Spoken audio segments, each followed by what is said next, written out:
Hello, I'm Paul Beckwith.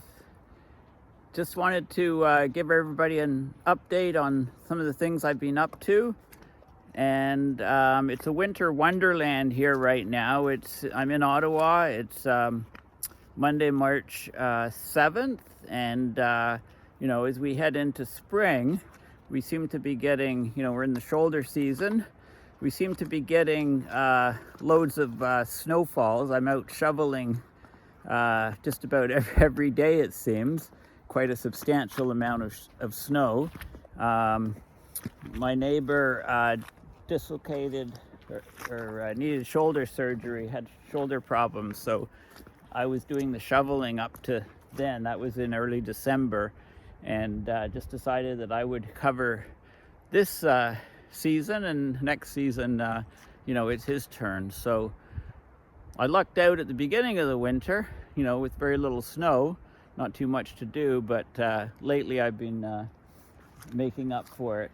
And I've got the little puppy here, the little baby. I seem to be spending most of my time trying to get him house trained, toilet trained and stuff, but he's got a mind of his own. He's taking me for a walk, actually. It's just a beautiful scene because the snow is very, very wet. So it's sticking to all of the tree branches and stuff.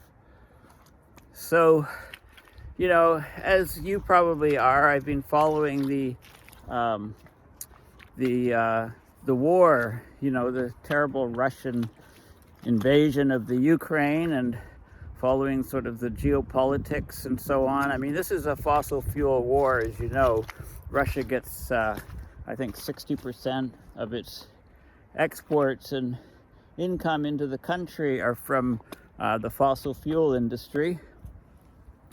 And although, the Ukraine, it's known as the breadbasket of Europe. It was the breadbasket of the Soviet Union before. And of course, some people, also Russia's a huge exporter of wheat.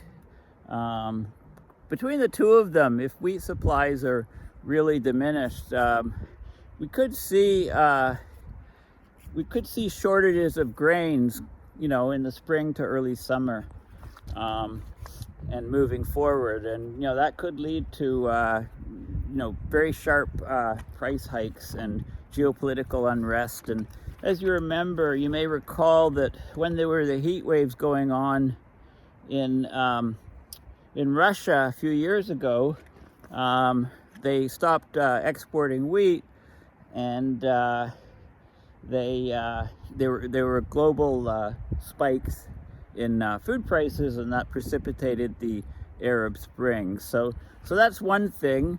Right now there's lots of sanctions on Russia, and the West seems to be biding their time, waiting for these sanctions to really, really bite, and they are starting to hurt many different parts of the economies. But the people in the Ukraine that are being shelled, the civilian attacks and so on are worsening. So it's pretty hard for the world to sit and watch, as all of this stuff is going on.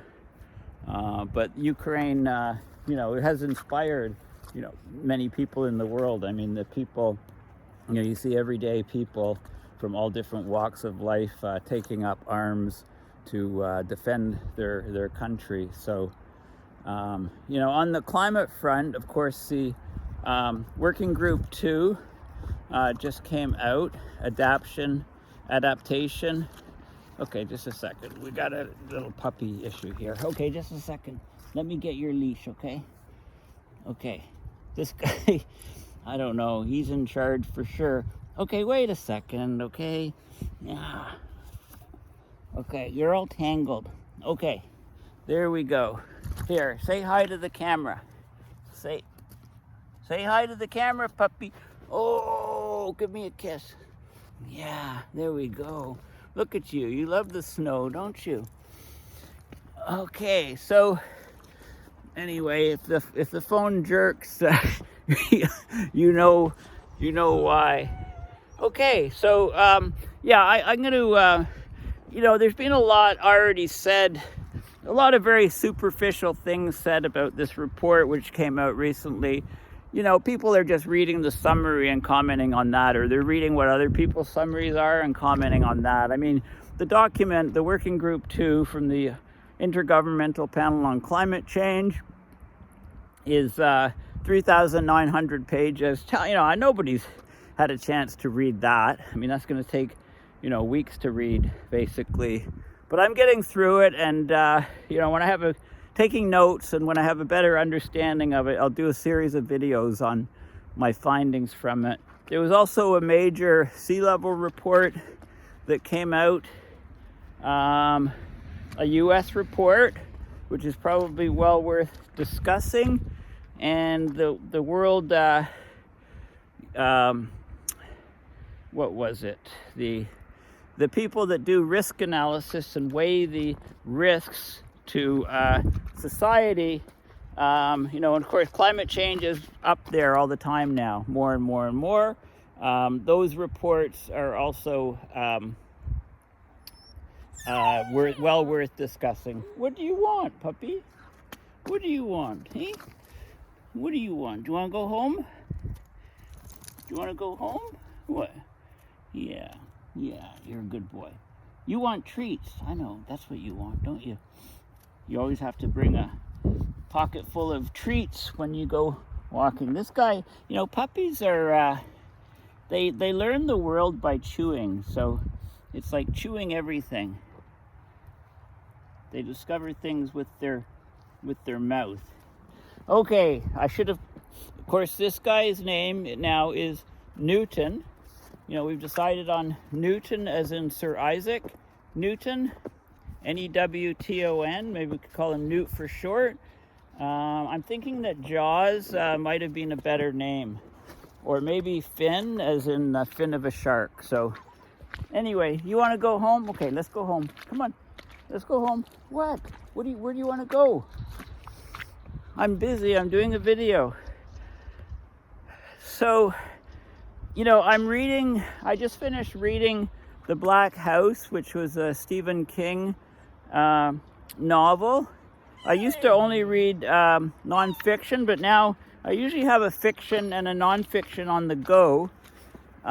So I've been reading a lot about the Zeppelins and airships, and there is a company that is looking at bringing airships sort of back for heavy lift capability to remote areas. Very interesting idea. You just don't fill them with hydrogen rather. You fill them with helium instead. Okay, now we're motoring along. Okay. All right. What do you want to do? Okay, I think he wants to. He recognizes the smells here, so I just have to keep up with them. But I'm reading a lot of stuff on Russia. So if you don't follow Garry Kasparov, he was the world champion in chess for many, many years. And he's written a number of books.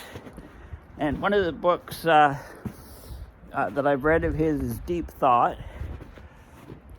But he wrote a book in 2015 called Winter is Coming. And it's all about the threats from Putin. And he says people just ignored those threats. And, it's very prescient what he wrote, considering what's happened recently. So I went to a used bookstore recently, and I asked the guy, if he'd heard of this book, and he thinks for a minute, and then, amazingly, he said, yeah, just a second. So we walked out to some of the shelves, and he grabbed the book in about 10 seconds, once we'd stopped in front of a shelf. I was very, very impressed. Very, very impressed. Anyway, I've got that book to read, and I'm reading a book about Russia and Afghanistan. It's by a Russian journalist. Of course, it's translated. It's called The Hidden War, and it talks all about, sort of the way the Soviet back then the Soviet soldier and army behaves, etc. It gives a lot of insights which I think are very applicable to what's happening in the Ukraine. It looks like the decision to go into the Ukraine, although people were knew that the soldiers were all masked, it completely surprised many people. I mean, it seemed like only a few people up at the top, besides Putin, knew what was going to happen until it actually happened. And lots of the young soldiers in the Soviet, young Russian soldiers, basically thought they were going on training exercises. It wasn't just a propaganda thing. They actually truly believed that. Come on. But he's painted himself into a corner for sure, Putin, and the Russians are experiencing extremely heavy losses, and it's hard to see how they're going to extract themselves out of this thing without escalating. So anyway, it's the world is a bit dicey right now. I mean, climate change isn't going away, and it's getting worse and worse. It's just not getting top of the news headlines these days because of the war.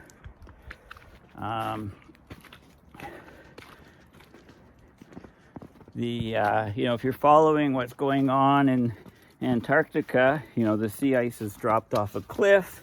The warming in the Arctic is still incredible. Methane levels are much higher. They've taken a jump in the last year, which sort of matches the increase from the previous 13 years.